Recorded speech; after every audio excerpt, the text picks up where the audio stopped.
কালকে তোর আগের গাড়িটা চলে এলি, আমি তোর পিছনেই ছিলি। যাক, পিছনে 5 ফুট আগে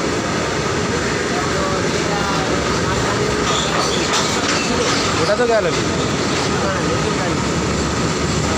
বলছি 5 ফুট আছে, দেখতে পাচ্ছি পিছনে 5 ফুট। পরেরটা এলুম কি 5 ফুট কি? আমি তো গ্যারেজে এসে ফোনে দেখে নিই কোন গাড়ি কোথা আছে,